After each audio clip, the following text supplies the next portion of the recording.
Проценттин күнөөсү кандай чечип бересиз, рахмат дейт. Проценттин күнөөсү, урматтуу бир тууганым, ал ошол Аллах Таала менен пайгамбарыбызга согуш ачкандай болот. Кимде-ким сүткөрлүк кылса, бул Аллах Таалага жана анын пайгамбарына согуш ачкан менен барабар күнөөгө ээ болот. Анан урматтуу бир туугандар, кээ бир мына органда иштегендер, башкалар дагы адеп менен болгула. Бирөөнү мактайт десе ашкера мактап, жамандайт десе бир жолу жамандаган менен эртең силерге дагы, бизге дагы, бардыгыбызга сурак бар.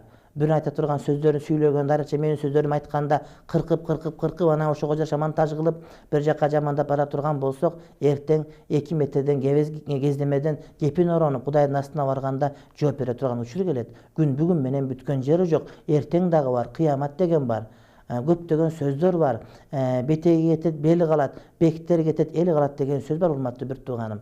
Бирок кээ бир адам жамандайт десе эле көчөгө чыгып алып, андай мындай деген менен болбойт. Ким кандай эмгек кылып аткандыгын, ким чын дилден күйүп аткандыгын туура билиш керек. Жамандайт десе эле бир жолу жамандап алган менен, бөркал десе баш алып, анан кийин саллясын ал десе келласын кошуп ала турган заманды кылбагыла, андай болбойт тууганым. Бүгүн өзүң аңгата турган болсоң, ошого эртең өзүң дагы түшүп калышың мүмкүн. Бардыгыбыз инсанбыз. Бардыгыбыз канчалык кыйын болсок дагы Кудайдын астында алсыз болуп калабыз. Ошон үчүн Кудайдан калбаш керек. Кудайдын каарында калбаш керек. Сенин дагы перзентиң бар, сенин дагы балаң бар, сенин дагы кызың бар. Ошолор дагы жакшы күндү көрүш керек болот. Сенин кылган кесепетиң менен тукумуң тукум курут болуп кетпесин. Тукумуң жаман болуп кетпесин. Тукумуң жет тукумга чейин кордук көрүп, каргышка калып кетпесин, урматтуу бир тууганым. Өзүңдү эр ойлосоң, башканы шер ойло деген сөз бар.